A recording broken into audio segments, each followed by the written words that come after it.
जब कोई बंदाए मोमिन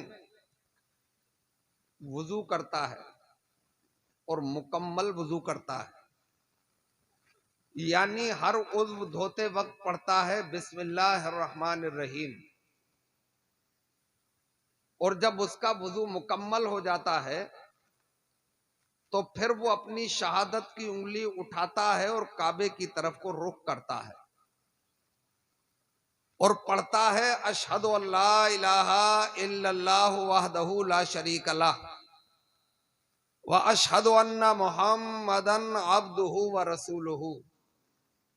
तो अल्लाह तबारक व ताला उसके लिए जन्नत के 8 दरवाजे खोल देता है, वो जिस दरवाजे से चाहे जन्नत में दाखिल हो जाए।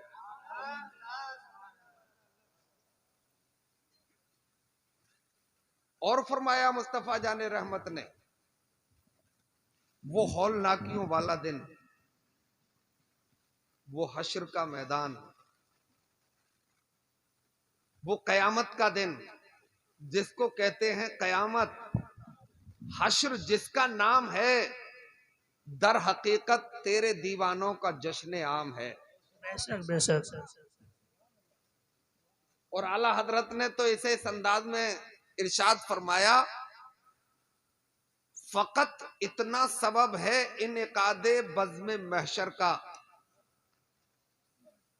फकत इतना सबब है इनकादे बज़्म महशर का कि उनकी शान महबूबी दिखाई जाने वाली है। सुभान अल्लाह सुभान अल्लाह। और हम तो इतना कह के आगे बढ़ेंगे कि उन्हीं के जलवे हैं जिसे हम दिन समझते हैं, दिन जिसे हम दिन समझते हैं, जिया है तेरे चेहरे की, और जिसे हम रात कहते हैं तेरी जुल्फों का साया है। सुभान अल्लाह सुभान अल्लाह। वो फरमाते हैं कि जब जमीन तांबे की हो जाएगी, सूरज सवा नेज़े पर आ जाएगा, मेरे मानने वालों के आसारे वुजू ऐसे चमक और दमक रहे होंगे कि उनकी चमक के सामने 14वीं रात के चांद की चमक भी फीकी पड़ जाएगी। सुभान अल्लाह। और मैं इसी निशानी से अपने मानने वालों को पहचानूंगा और जन्नत का टिकट अता कर दूंगा। सुभान अल्लाह सुभान अल्लाह। मैं अभी वुजू बता रहा हूं, नमाज पे अगली पारी खेलने आएंगे तो बताऊंगे। और मुस्तफा ने फरमाया कि जब मुस्तफा मेराज को तशरीफ ले गए ना, जन्नत की सैर फरमा रहे थे, तो हजरत बिलाले हबशी की चट्टियों की आवाज, खड़ाओं की आवाज, यानी चप्पलों की आवाज अपने से आगे आगे सुनी। जब आप मेराज के सफर से वापस हुए तो हजरत बिलाल को तलब फरमाया, बिलाल ऐसा कौन सा अमल करते हो कि जिस अमल के सबब मैंने तुम्हारी चट्टियों की आवाज जन्नत की बहारों में सुनी। बेशक बेशक। हजरत बिलाल ने अर्ज किया, रसूल अल्लाह हम तो आपके गुलाम हैं, हम तो आपके मानने वाले हैं, वही करते हैं जो आप हुक्म दे देते हैं। आप ही ने तो फरमाया था कि जब तुम्हारा वुजू नाकिज हो जाया करे तो वुजू कर लिया करो। सुभान अल्लाह। बेशक सरकार मैं इस पे अमल करता हूं। मुस्तफा ने फरमाया, हाँ हाँ बिलाल, तुम इसी अमल के सबब जन्नत की बहारों में थे, सुभान जन्नत अल्लाह के गुलजारों सुभान में अल्लाह। थे। ये चंद फजाइल बताए मैंने। अब मैं फराइज पर आता हूं। वुजू में है 4 फर्ज जो कंपलसरी हैं, जरूरी हैं, यकीनी हैं, नस्से कतई से साबित हैं। बेशक। यानी कुरान में रब्बे कदीर इरशाद फरमाता है, या अय्युहल्लज़ीना आमनू इज़ा कुमतुम इलस सलाते फगसिलू वुजूहकुम। ए ईमान वालो, जब तुम इरादा करो नमाज का तो धोया करो अपने चेहरों को। बेशक चेहरे की डिफिनेशन क्या है? चेहरे की परिभाषा क्या है? पेशानी के बालों से लेकर और थोड़ी के नीचे तक, एक कान की लो से दूसरे कान की लो तक, इतनी टिकली को चेहरा कहा जाता है। बेशक सुभान धोना अल्लाह। मतलब इतने हिस्से पर पानी का बह जाना, भीग जाना नहीं, पानी का बह जाना। अगर इतने हिस्से में से अगर बाल के नोक की बराबर भी कोई जगह बाकी रह गई तो आपका फर्ज अदा नहीं होगा। बेशक पानी बह जाना जरूरी है, तो ये पहला फर्ज है। अब हजरात एक बात पे गौर करो, हम तुम मिलके मंथन कर लें कि वुजू कभी चेहरे से तो नहीं टूटता, वुजू कभी हाथों से तो नहीं टूटता, वुजू कभी सर से तो नहीं टूटता, और वुजू पैरों से भी नहीं टूटता। ये सब जानते हो कि वुजू कहां से टूटता है। अकल ये कहती है कि वही चीज धुलवाई जाए जहां से वुजू टूटता है, मगर वो चीज नहीं धुलवाई जाती, वो जगह नहीं धुलवाई जाती, धुलवाया चेहरा जाता है। इसमें बड़ी हिकमतें हैं।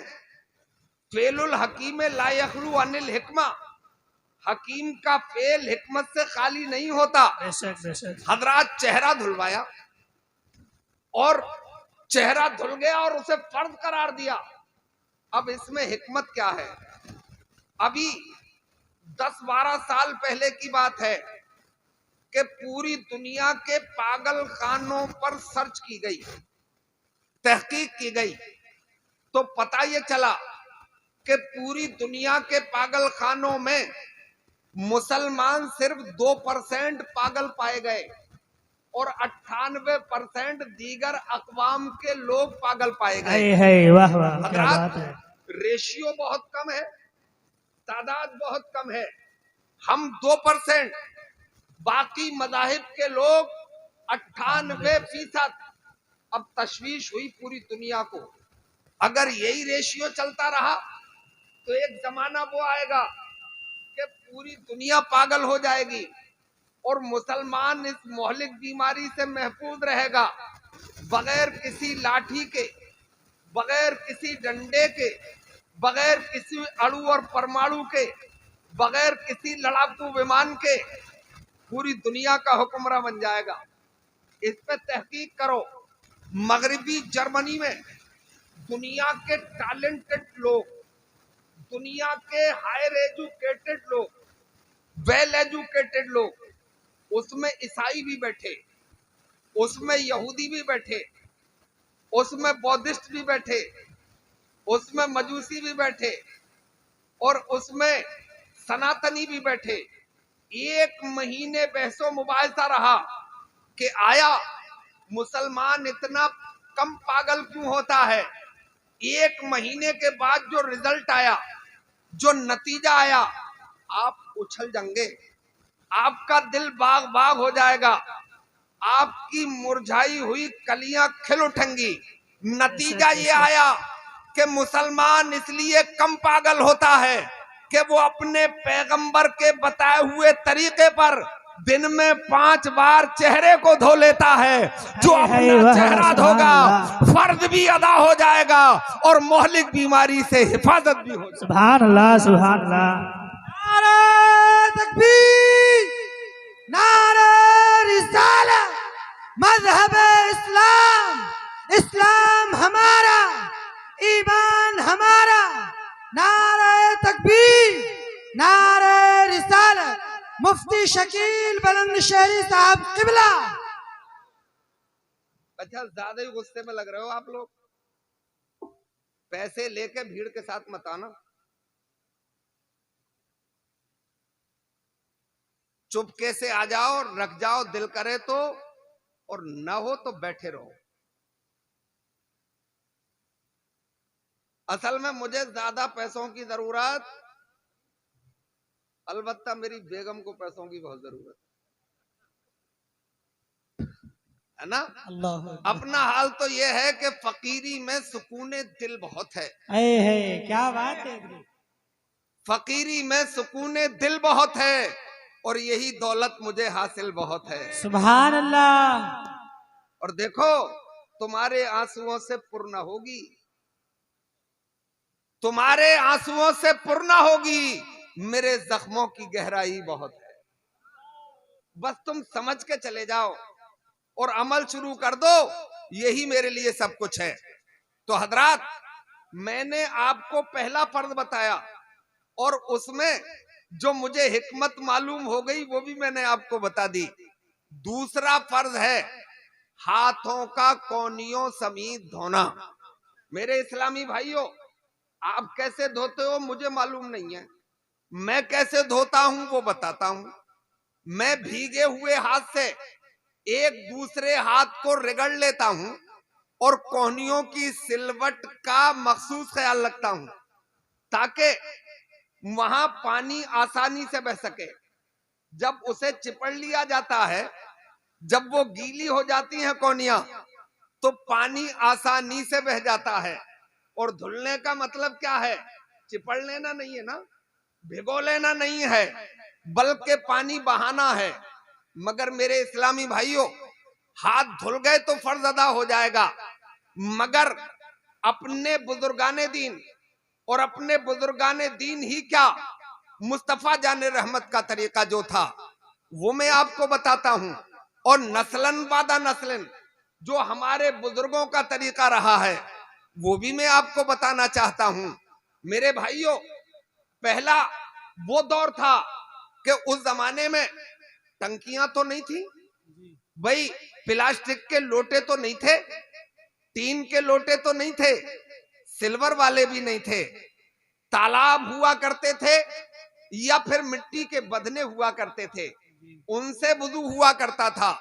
मेरे भाइयों, जब पैगंबर इस्लाम सल्लल्लाहु अलैहि वसल्लम सीधे हाथ को धोया करते तो चुल्लू में पानी लेते और इस हाथ को ऊपर की तरफ लाते ताकि कोनियों से पानी बह जाए, और जब उल्टा हाथ आप धोते तो कोनी के ऊपर से पानी डालते ताकि उंगलियों के पोरों से पानी गिर जाए। हजरात, झाला के धुल गया, ये भी हाथ अपना है और ये वाला हाथ भी अपना है, मगर ये हाथ कहीं और काम आता है और ये हाथ कहीं और काम आता है। भाई, अपने भी समाज में हम देखते हैं कि अगर छोटा सा बच्चा खाना शुरू करे और वो उल्टे हाथ से शुरू कर दे तो अम्मा कहती है, बेटा नहीं, ये हाथ खाने के लिए नहीं है, ये हाथ किसी और काम के लिए है। अभी तुम नन्हे हो ना, अभी तुम छोटे हो, तो ये काम तुम्हारा हम कर देते हैं, मगर बड़े होके तो तुम्हें ही करना पड़ेगा, लिहाजा इस हाथ से खाया करो। फिर भी बच्चा नहीं मानता, माँ उठती है, प्यार से उसके इस हाथ के लुकमे को लेती है और इस हाथ में पकड़ा देती है, बेटा ये खाने के लिए है, ये और इस्तेमाल के लिए है, ये अपने समाज में है।